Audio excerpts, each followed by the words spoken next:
മേഘ, സംസ്ഥാനത്ത് തദ്ദേശപ്പോര് മുറകുന്ന സാഹചര്യത്തിൽ കൊട്ടിക്കലാശത്തിന്റെ അവസാന മണിക്കൂറുകളിലേക്ക് കടക്കുകയാണ്.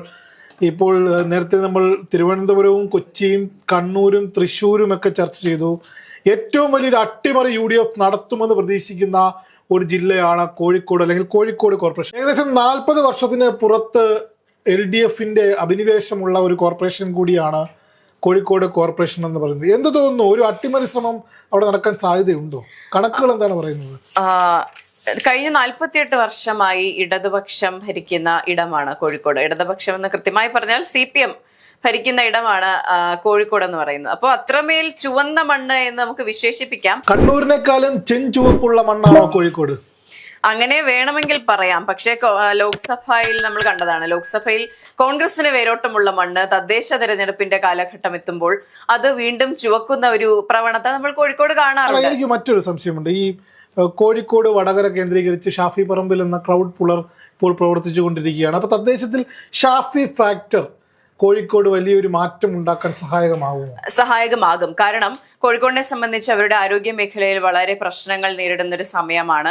ഒരുപാടധികം തിരിച്ചടികൾ ആരോഗ്യ മേഖലയിൽ നേരിട്ടിട്ടുണ്ട്. അതെല്ലാം വോട്ടുകളാക്കി മാറ്റാൻ കൃത്യമായി UDFന് സാധിച്ചാൽ, ഷാഫി പറമ്പിൽ എന്ന ക്രൗഡ് പുള്ളറിന് വോട്ട് മറിക്കാൻ സാധിച്ചാൽ കൃത്യമായി അവിടെ ആധിപത്യം സ്ഥാപിക്കാൻ UDFന് സാധിക്കും എന്ന് തന്നെയാണ് മനസ്സിലാക്കാൻ സാധിച്ചത്. ഇപ്പോൾ എല്ലാ സ്ഥലങ്ങളിലും ഉള്ളതുപോലെ ഭരണവിരുദ്ധ വികാരമുണ്ട്, അഴിമതി ഉണ്ടെന്ന് UDF ആരോപിക്കുന്നു, വികസന മുരടിപ്പുണ്ടെന്ന് ആരോപിക്കുന്നു. എന്തൊക്കെ പുറമേ കാണിച്ചാലും കുറെ ട്രോഫികൾ വാങ്ങിയെന്ന് ഇടതുപക്ഷം അവകാശപ്പെട്ടാൽ പോലും എന്തൊക്കെയോ പ്രശ്നങ്ങൾ അവിടെ, അസ്വാരസ്യങ്ങൾ ഉരസുന്നുണ്ട് എന്ന് നമുക്ക് മനസ്സിലാകുന്ന ഒരു സ്ഥലം കൂടിയാണ് കോഴിക്കോട്. അതുകൊണ്ട് തന്നെ UDFന് കഴിഞ്ഞ 2020 17 സീറ്റുകളാണ് UDF നേടിയത്, 75-ൽ 17. പക്ഷെ അപ്പോൾ LDF അവിടെ 51 സീറ്റ് നേടിയെന്നുള്ള വസ്തുത നമുക്ക് മറച്ചു പിടിക്കേണ്ട കാര്യമില്ല. കണക്കൂട്ടൽ പ്രകാരം അവിടെ ഒരു അട്ടിമറി നടക്കാൻ പോകുന്നില്ല. രമേശ് ചെന്നിത്തല എന്ന് പറയുന്ന രാഷ്ട്രീയ ചാണക്യന്റെ പരിപാടികൾ അല്ലെങ്കിൽ സ്ട്രാറ്റജികൾ ഒന്നും തന്നെ ഏൽക്കാൻ പോകുന്നില്ല. ഇതേപോലെ തന്നെ മുന്നോട്ട് പോകും. അല്ലെങ്കിൽ ഒരു എന്നല്ല, അട്ടിമറി വിജയം 17-ൽ നിന്ന് 51-ലേക്ക് ചാടാനും വേണ്ടി കുപ്പിന്നിറങ്ങിയ ഭൂതമൊന്നും അല്ലല്ലോ. അത്രയ്ക്കുള്ള ഒരു അട്ടിമറി ഒന്നും സാധ്യതയല്ല. പക്ഷേ ഈ സീറ്റ് നില ഉയർത്താനുള്ള സാധ്യത ഏറെയാണ്. കാരണം കെവിൻ സൂചിപ്പിച്ചതുപോലെ രമേശ് ചെന്നിത്തലയാണ് കോഴിക്കോടിന്റെ കാര്യങ്ങളെല്ലാം നോക്കുന്നത്. അവിടുത്തെ പൊളിറ്റിക്കൽ സ്ട്രാറ്റജി എല്ലാം ഫിക്സ് ചെയ്യുന്നത് രമേശ് ചെന്നിത്തല എന്ന നേതാവാണ്. അതുകൊണ്ട് തന്നെ ഒരുപാട് മാറ്റങ്ങൾക്ക് സാധ്യതയുണ്ട്. അവിടെ നമ്മൾ മറന്നു പോകണ്ടാത്ത മറ്റൊരു കാര്യമുണ്ട്, BJPയുടെ സ്വാധീനം. BJPയുടെ സ്വാധീനം കൃത്യമായി തന്നെ ഉണ്ടെന്നാണ് മനസ്സിലാക്കേണ്ടത്. കാരണം BJP 2015-ലെ തെരഞ്ഞെടുപ്പിൽ 7 സീറ്റുകളിൽ 2ാം സ്ഥാനത്തെത്തിയിരുന്നു. അത് പക്ഷേ 2020-ലേക്ക് വന്നപ്പോൾ 22 സീറ്റിൽ 2ാം സ്ഥാനത്തെത്തി. അങ്ങനെ ഒരു ഘട്ടത്തിലേക്ക് BJP എത്തി. അപ്പോൾ BJP ഓരോ തെരഞ്ഞെടുപ്പിനെ അഭിമുഖീകരിക്കുമ്പോഴും സീറ്റ് നില ഉയർത്താൻ കഴിഞ്ഞില്ലെങ്കിൽ പോലും വോട്ട് ഷെയർ കൂട്ടാൻ അവർക്ക് സാധിക്കുന്നുണ്ട്. അതുകൊണ്ട് തന്നെ ഈ കഴിഞ്ഞ 22 സീറ്റുകളിലും അവർക്ക് 1ാം സ്ഥാനത്തേക്ക് എത്താൻ സാധിക്കുമെന്ന് BJP അവകാശപ്പെടുന്നുണ്ട്.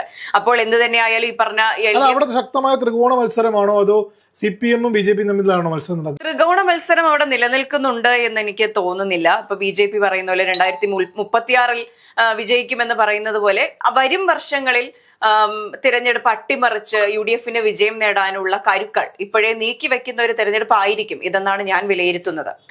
LDFനെ സംബന്ധിച്ച് പറയാൻ അവർക്ക് കുറെ നേട്ടങ്ങളുണ്ട്. അതൊരിക്കലും നമ്മൾക്ക് കണ്ടില്ല എന്ന് നടിക്കാൻ കഴിയില്ല. ക്ലെൻലിനെസ് റാങ്കിങ്ങിൽ ഒരു വലിയ മുന്നേറ്റം നടത്തിയിട്ടുണ്ട്. 360-ാം സ്ഥാനത്ത് നിന്ന് 70-ാം സ്ഥാനത്തേക്കാണ് കോഴിക്കോട് ഉയർന്നത്. അതുപോലെ തന്നെ വയോജന ട്രോഫി, അങ്ങനെ ഒരുപാട് ബഹുമതികൾ നേടി. അവിടുത്തെ മേയറിന്റെ കാര്യം പ്രത്യേകം എടുത്തു പറയേണ്ട ഒരു കാര്യമാണ്. Doctor Beena Philip. അതെ, ഞാൻ അവരുടെ ബൈറ്റ് ഒക്കെ കേൾക്കുമായിരുന്നു. വളരെ വ്യക്തതയുള്ള, ക്ലാരിറ്റി ഉള്ള ഒരു ലീഡറാണ്. വീണ്ടും ജനങ്ങൾ തിരഞ്ഞെടുക്കുന്നതിൽ നമുക്ക് അതിശയോക്തി തോന്നാനില്ലാത്ത നല്ലൊരു നേതാവാണ്. നല്ലൊരു ഭരണം അവിടെ ഉണ്ട് എന്ന് നമുക്ക് വിലയിരുത്താം. നമുക്ക് ലോജിക്കലി വിലയിരുത്താൻ പറ്റുന്ന ഒരു കാര്യമാണ്. പക്ഷെ അവിടെയും അഴിമതിയും വികസന മുരടിപ്പും ഈ പറഞ്ഞതുപോലെ മെഡിക്കൽ കോളേജുകളിലെ പ്രശ്നങ്ങളും എല്ലാം നിലനിൽക്കുന്നുണ്ട്. ഇതെല്ലാം കൃത്യമായി ജനങ്ങളിലേക്ക് എത്തിക്കാനും ഇത് കൃത്യമായി വോട്ടുകളായിട്ട് മാറ്റാനും UDFന് സാധിക്കുകയാണെങ്കിൽ ഈ 17 എന്ന് പറയുന്നത് ഈ 30 വരെ ആക്കാനുള്ള സാധ്യത നിയമസഭാ തെരഞ്ഞെടുപ്പിൽ വലിയൊരു ഘടകമായി മാറും. തീർച്ചയായും ലോക്സഭാ തെരഞ്ഞെടുപ്പ് എടുക്കുമ്പോൾ വളരെ വേരോട്ടമുള്ള ഒരു മണ്ണിൽ നിയമസഭാ തെരഞ്ഞെടുപ്പും തദ്ദേശ തെരഞ്ഞെടുപ്പിലും വളരെ ഒരു സ്വാധീനം ചെലുത്താൻ വളരെ കാലം എടുക്കില്ല. ഒരു ഇപ്പോൾ LDF വിജയിച്ചാൽ തന്നെ അടുത്ത 10 വർഷത്തിനുള്ളിൽ UDFന് തിരിച്ചു വരാൻ സാധിക്കുന്ന ഒരു മണ്ണ് കൂടിയാണ് കോഴിക്കോട്. ഇപ്പോഴുള്ള പ്രവർത്തനങ്ങൾ അതുപോലെ കൊണ്ടുപോകാൻ സാധിച്ചാൽ UDF സീറ്റ് നില ഉയർത്തുമെന്ന് പറയുമ്പോഴും ആദ്യഘട്ടത്തിൽ നമ്മൾ കണ്ടതാണ് സീറ്റ് വിഭജനത്തിന്റെ ഭാഗമായി നടന്ന ചർച്ചകളിൽ അവിടെ അസ്വാരസ്യങ്ങൾ ഉണ്ടാവുകയും കയ്യേറ്റം ഉണ്ടാവുകയും തമ്മിലടി ഉണ്ടാവുകയും ഇപ്പോൾ RMPക്ക് സീറ്റ് കൊടുക്കുന്നതുമായി ബന്ധപ്പെട്ട് ലീഗിന് സീറ്റ് കൊടുക്കുന്നതുമായി ബന്ധപ്പെട്ട് ഉള്ളിൽ തന്നെ ഒരു വലിയ രീതിയിലുള്ള പടലപ്പിണക്കങ്ങൾ നിൽക്കുന്ന ഒരു സാഹചര്യം ഉണ്ടായിരുന്നു. നോക്കൂ, ഇത് രമേശ് ചെന്നിത്തല എന്ന രാഷ്ട്രീയ നേതാവിന്റെ ചാണക്യതന്ത്രങ്ങൾ എത്രത്തോളം വില പോകുമെന്നുള്ള അദ്ദേഹത്തിന്റെ പൊളിറ്റിക്കൽ സ്ട്രാറ്റജി ഇപ്പോൾ നമ്മൾ കഴിഞ്ഞ നേരത്തെ ചർച്ചയിൽ പറഞ്ഞു. അതായത് കെ മുരളീധരൻ എന്ന വ്യക്തിയുടെ പൊളിറ്റിക്കൽ സ്ട്രാറ്റജിയാണ് തിരുവനന്തപുരം കോർപ്പറേഷനിൽ ആദ്യഘട്ടത്തിൽ കാണാൻ കഴിഞ്ഞത് എന്ന് പറയുന്നത് പോലെ ചെന്നിത്തലയുടെ പെനട്രേഷൻ, അതായത് തദ്ദേശ തെരഞ്ഞെടുപ്പിൽ എത്രത്തോളമാണ് എന്നുള്ളത് നമുക്ക് കാണാൻ കഴിയും. അല്ല, തദ്ദേശ തെരഞ്ഞെടുപ്പിനെ നേരിടാനായിട്ട് ഈ ജംബോ കമ്മിറ്റി വന്നതിന് ശേഷം DCC പുനഃസംഘടനകൾ ഒന്നും തന്നെ നടക്കാത്തൊരു സാഹചര്യം ഉണ്ടായി. ആ സാഹചര്യത്തിൽ എല്ലാ സീനിയർ നേതാക്കളെയും നോക്കൂ, കോഴിക്കോടിനെ സംബന്ധിച്ച് രമേശ് ചെന്നിത്തല ഉണ്ടായിരുന്നു, അതേ സംബന്ധിച്ച് എറണാകുളത്തെ സംബന്ധിച്ച് VD സതീശൻ, തിരുവനന്തപുരത്തെ സംബന്ധിച്ച് കെ മുരളീധരൻ, കണ്ണൂരിനെ സംബന്ധിച്ച് കെ സുധാകരൻ. അപ്പൊ ഇവരുടെ എല്ലാവരുടെയും രാഷ്ട്രീയമായ എക്സ്പീരിയൻസിന്റെ അടിസ്ഥാനത്തിലായിരിക്കും ഈ തെരഞ്ഞെടുപ്പുകൾ എങ്ങനെ മുന്നോട്ട് പോവുക. ഈ തമ്മിലടിയാണ് പലയിടത്തും വിഷയമായി വന്നിരുന്നത്. പക്ഷേ അതെ, നമ്മുടെ രാഹുൽ രവീന്ദ്രൻ പറയുന്ന ഒരു കാര്യമുണ്ട്.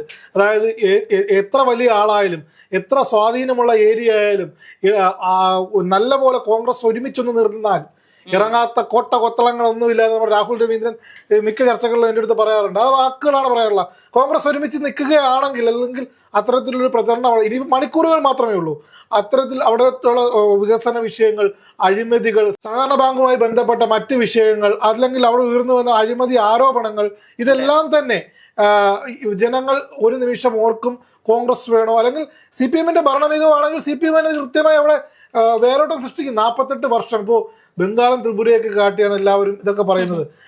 ആൾക്കാർക്ക് അത്ര ഇപ്പം സംസ്ഥാന തലത്തിൽ ആന്റി ഇൻകംബൻസി വികാരം ഉണ്ടെങ്കിലും തദ്ദേശ തലത്തിൽ CPM ഭരിച്ചാൽ നല്ലതായിരുന്നുകൊണ്ടല്ലേ ആൾക്കാർ അവിടെ വോട്ട് ചെയ്യിപ്പിക്കുന്നേ, അല്ലേ മേഘേ?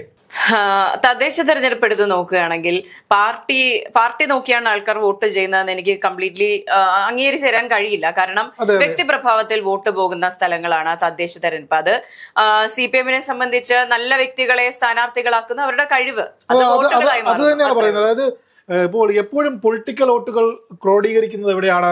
ജില്ലാ പഞ്ചായത്തുകളിലാണ് എപ്പോഴും പൊളിറ്റിക്കൽ വോട്ടുകൾ അറിയാൻ കഴിയുന്നത്. നമുക്ക് ഇപ്പോൾ വാർഡിൽ, ഇപ്പോൾ മേഘയുടെ വാർഡിൽ ഞാൻ സ്ഥാനാർത്ഥിയാണെങ്കിൽ, ഞാൻ പേഴ്സണലി അറിയാവുന്ന വ്യക്തിയാണെങ്കിൽ എൻ്റെ അനുഭവ സമ്പത്തും ഞാൻ എന്ത് ചെയ്യാൻ കഴിയുമെന്നുള്ള വിലയിരുത്തൽ വ്യക്തികൾ നോക്കി വോട്ട് ചെയ്യും. ബ്ലോക്കുകളിൽ അത്തരത്തിൽ വ്യക്തികൾ നോക്കി വോട്ട് ചെയ്യും. പക്ഷെ ജില്ലാ പഞ്ചായത്തുകൾ എന്ന് പറയുന്നത് പൊളിറ്റിക്കൽ വോട്ടുകളുടെ ഒരു സമ്മിശ്രണമായിട്ടുള്ള ക്രോഡീകരണം നടക്കുന്ന ഒരിടമാണ്. അപ്പം അത്തരത്തിൽ പൊളിറ്റിക്കൽ വോട്ടുകൾ നോക്കുമ്പോഴാണ് ഇപ്പോൾ ഭരണം കിട്ടിയില്ലെങ്കിൽ പോലും കോഴിക്കോട് ജില്ലയിലെ കോർപ്പറേഷൻ അല്ലാത്ത ജില്ലാ പഞ്ചായത്തുകളിലേക്ക് വരുമ്പോൾ വരുന്ന നിയമസഭാ തെരഞ്ഞെടുപ്പിൽ UDFന് അനുകൂലമായ ട്രെൻഡ് നിൽക്കുന്നുണ്ടോ ഇല്ലയോ എന്ന് ജില്ലാ പഞ്ചായത്തുകളുടെ വോട്ടുകൾ എണ്ണുമ്പോൾ നമുക്കറിയാൻ കഴിയും. അപ്പോൾ ഫീൽഡുകളിലെ റിപ്പോർട്ട് പ്രകാരം കൃത്യമായി പറഞ്ഞാൽ ഈ 51 സീറ്റുകളാണ് കഴിഞ്ഞ നേടിയെങ്കിൽ ഇത്തരത്തിലൊരു വലിയ പൊളിറ്റിക്കൽ പോരാട്ടം നടക്കുമ്പോൾ മാറി ചിന്തിക്കുകയാണെങ്കിൽ 40 സീറ്റുകൾ പിടിച്ച് LDF തന്നെ ഭരണത്തിൽ വരും.